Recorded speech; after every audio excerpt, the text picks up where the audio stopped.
Hello স্টুডেন্টরা, tuition রুমে তোমাদের স্বাগতম। আজকে আমি ক্লাস 8-এর বাংলা পড়াবো। পাড়াগার দুপোহর ভালোবাসি। এর কবি হচ্ছে জীবনানন্দ দাশ। এর আগে আমি একটা ভিডিও দিয়েছি এর বিষয়বস্তু সম্পর্কে। যারা দেখোনি তারা প্লেলিস্টে বা ডেসক্রিপশন দেওয়া লিঙ্কে দেখে নেবে। আর আজকে আমি অনুশীলনীর প্রশ্ন উত্তরগুলো তোমাদের দেব। তোমরা ভিডিওটা প্রথম থেকে শেষ পর্যন্ত দেখবে, স্কিপ করে করে দেখবে না বা মাঝখানে থেমে যাবে না। আর এই ধরনের নতুন নতুন ভিডিও পাওয়ার জন্য যারা এখনও পর্যন্ত সাবস্ক্রাইব করনি তারা চ্যানেলটিকে সাবস্ক্রাইব করে রাখো, শেয়ার করে দাও যাতে তোমাদের বন্ধু বান্ধবরা একটু দেখার সুযোগ পায়। আর একটা লাইক কি আমি পেতে পারি না? ঠিক আছে, দেখো প্রশ্নোত্তরে আসা যাক। 2 নম্বরে দেখো, নিচের প্রশ্নগুলির একটি বাক্যে উত্তর দাও। দুপোহর শব্দের অর্থ কী? উত্তরটা দেখো, দুপোহর শব্দের অর্থ হলো দ্বিপ্রহর অর্থাৎ দুপুরবেলা। তারপরে দেখো, কেবল প্রান্তর জানে তাহা।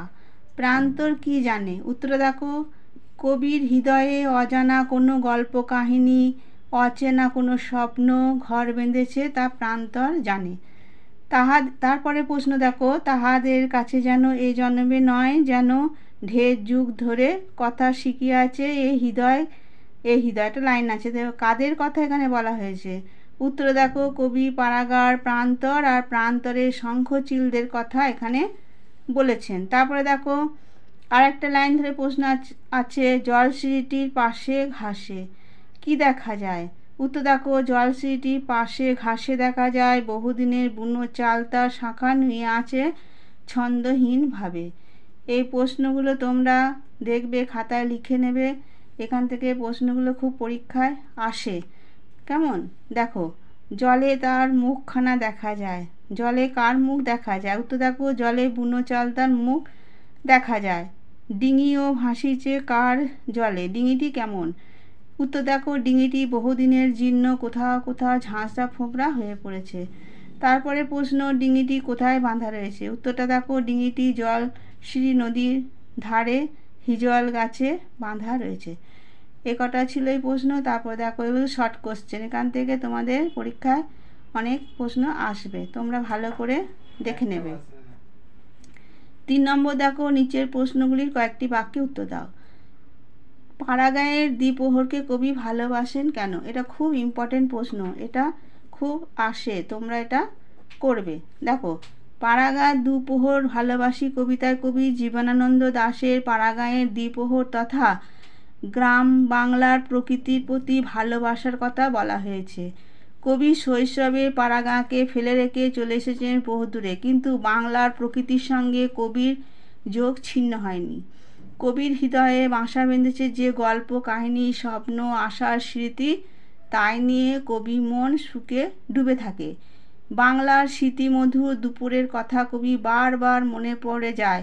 ঝরে যাওয়া হলুদ পাতার মতো কবির সেই স্বপ্নের দুপুরে নকশা পেরে শাড়ির মেয়েটি সরে গিয়েছে বহু দূরে, কিন্তু কবির হৃদয়ে রয়ে গেছে সেই স্মৃতি, মধুর দুপুরের ছবি। কবি মন তাই পাড়াগাঁয়ের দ্বিপ্রহরকে ভালোবাসে। এই প্রশ্নটা উত্তরটা খুব ভালো করে তোমরা করে নিও। আর তোমাদের যে বিষয়বস্তুটি তোমাদের দিয়েছি সেটা যারা এখনও পর্যন্ত দেখোনি তারা প্লে লিস্টে বা ডেসক্রিপশান দেওয়া লিঙ্কে দেখে নেবে। বিষয়বস্তুটা তোমরা বুঝতে পারলে প্রশ্নের উত্তরগুলো সহজে করতে পারবে। দেখো, তারপরে বলেছে স্বপ্নে যে বেদনা আছে, কবির স্বপ্নে কেন বেদনার অনুভূতি? উত্তরটা দেখো, কবির জীবনানন্দ দাশ রচিত পাড়াগা দুপোর ভালোবাসি কবিতায় কবির শৈশব অতিবাহিত হচ্ছে গ্রাম বাংলায়। কবি গ্রাম বাংলার প্রকৃতির প্রতি নিবিড় টান অনুভব করেন। গ্রাম বাংলার জল, সিঁড়ি, নদী, শঙ্খচিল, হিজল, চালতার বুনোগন্ধ, ছোট ডিঙি সবই কবির জীবনে রোদের গন্ধমাখা শুকনো হলুদ পাতার মতো সরে সরে যায়। তাই কবি তার স্বপ্নে বেদনাকে অনুভব করেছেন। কবি সেই কারণে উল্লেখ করেছেন স্বপ্নে যে বেদনা আছে। এগুলো সব তিনি স্বপ্ন দেখতেন, ছোটোবেলার কথা সব তার মনে পড়ে যেত। তারপরে দেখো, প্রকৃতির কেমন ছবি কবিতাটিতে ফুটে উঠেছে তা আলোচনা করো। দেখো, জীবনানন্দ দাশ প্রকৃতি প্রেমিক কবি। কবির কবিতায় প্রকৃতির নিবিড় নিবিড়তা প্রকাশিত হয়েছে। রূপসী বাংলা কাব্যের প্রতিটি কবিতাতে গ্রাম বাংলা নিসর্গ প্রকৃতির রূপচিত্র সুস্পষ্টরূপে ব্যক্ত হয়েছে। কবি রূপসী বাংলা অপর এক কবিতাতে উল্লেখ করেছেন, বাংলার মুখ আমি দেখিয়াছি, তাই আমি পৃথিবীর রূপ খুঁজিতে যাই না আর। এটা একটা লাইন তুলে করা হয়েছে, তোমরা এটা অবশ্যই কোটেশনটা দেবে। কবি হৃদয় দিয়ে অনুভব করেছে বাংলার নদী মাঠ প্রান্তরকে। কবির স্বপ্নে বারবার উকি দিয়ে গিয়েছে বাংলার প্রকৃতি।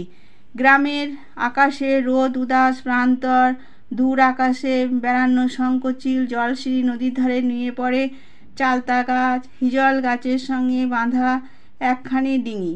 এসবই কবির প্রকৃতি ভাবনার রূপ ধরে আমাদের সামনে সুস্পষ্ট হয়েছে। ঝরে পড়া শুকনো হলুদ পাতা, শালিক পাখির কলরব, এসবই যেন বহু যুগ ধরে কবিকে সঙ্গ দিয়েছে, কথা শিখিয়েছে।